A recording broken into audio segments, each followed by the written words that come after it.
The drill press, as I say, was over there. That's where the chuck key lives. I don't lose it. Now that will be the bottom of the travel. Did you know about that? Indeed we are. Dave here, how are you? Now, I'm going to do something a little bit different to what I was going to do in this video. It was all going to be about building a fountain, but that's got rained out. So I thought I'd show you my drill press.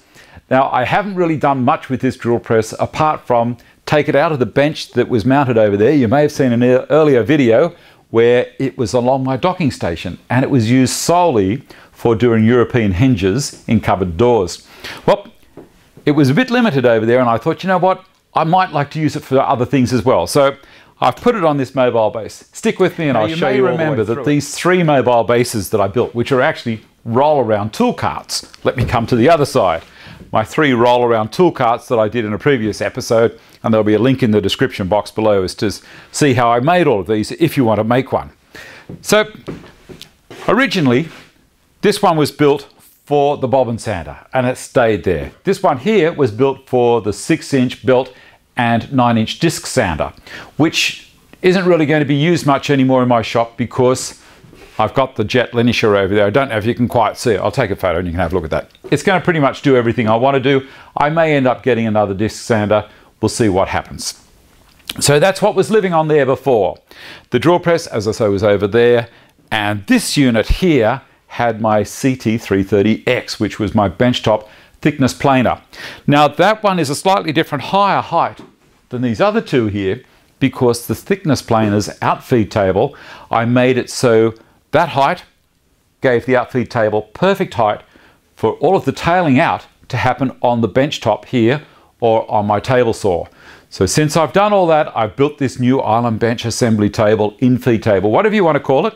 It's something that's been added to the shop. So I thought, let's see if I can fluke it and see if that drum sander will actually be the same height. And you know what? Within a millimeter. So it will outfeed over the top of there. So to do that, I had to remove, I had already mounted this drill press. Now this now is a perfect height for me. You see, I'll bring it over. See that? It all moves around beautifully. So now I can see very easily as I'm using the drill press here. That's lovely. The other thing people were talking about is the drill press table that I've got here. Now some people are fans of drill press tables, some people aren't. I know that Matthias doesn't like his drill press table because he says there's too much wobble in the chuck. And these types of drills, there is a little bit of wobble there. It's not an end mill, it is a drill press. So he holds things in a vise and lets the drill actually move the things around. This table also, I can open up the back and have the dust port working here. There's a stop on the end. I can adjust that to pretty much anywhere I want. The insert, you can remove it. You can make new ones and use them all over the place. The slots, the T-track here are large, and there is a little adapter. Let me see if I can get this through. That goes on to pretty much any T-bolt into those adapters, and it works fine. There you go. What's next? What's next? I like the hold down clamps on the...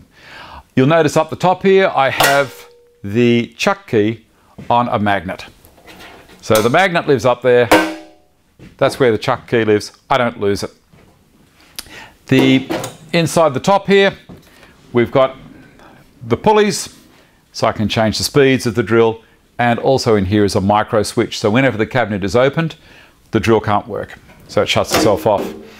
On the side here there is a lock bolt on either side, and then I can tension after I've changed the pulleys speeds. As I move the belt around on the different pulleys, I can then, I'll show you, move the motor backwards and forwards via that arm there, tension it up again, and then I won't have any slipping.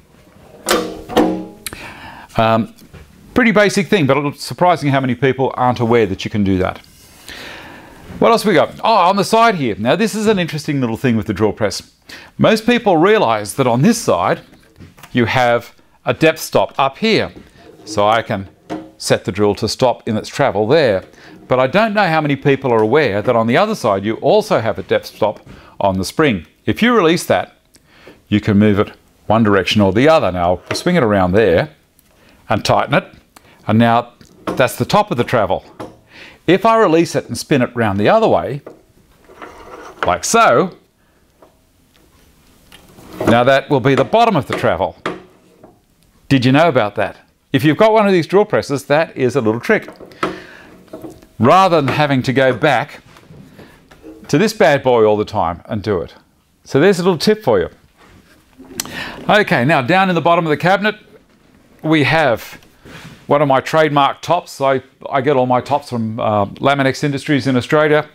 No, they do not sponsor the show. I just happen to like this particular type. This is in my kitchen. This is in my laundry. This is all the way through my workshop. I like granite look, or whatever you want to call it.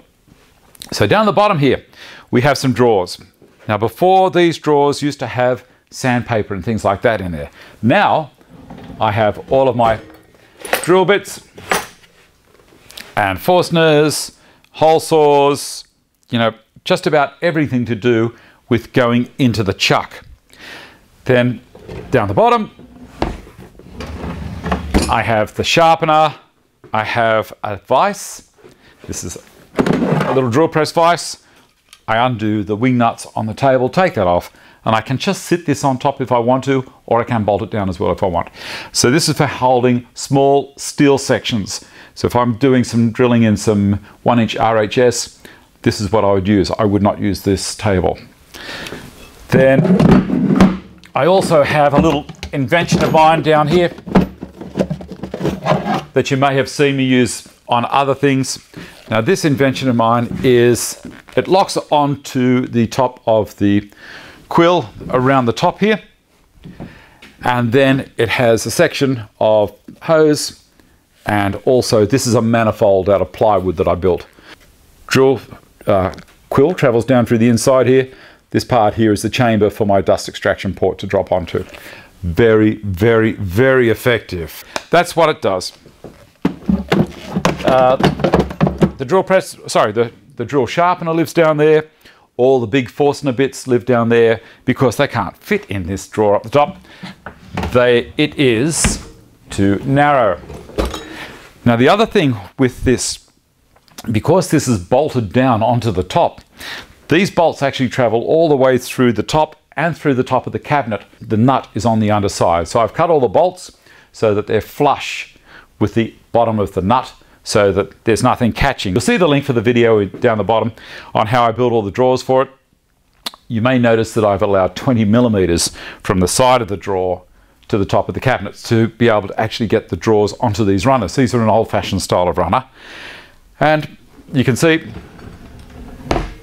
passes past them beautifully. Now, not too far down the track, when I do some chat about this drum sander over here, I will also put in a different set of drawer slides, or the full extensions that I've used in the rest of the workshop around the area. What will live in there will be spare belts, maybe my dust hood, maybe a set of earmuffs. I like to have earmuffs near machines just in case I'm not near them. I just throw it on when I'm there. It will also have a belt cleaning stick and maybe a couple of dust fittings. So down in the description box, my Facebook page, couple of links, all that kind of stuff down there. So don't forget to subscribe. There's the subscribe button down there, and also there's probably a video up here that's going to be relating to what's happening here. I might put the video up there about making these drawers, making these roll around cabinets, or the playlist for it. So thanks for watching. I shall see you next time. Bye.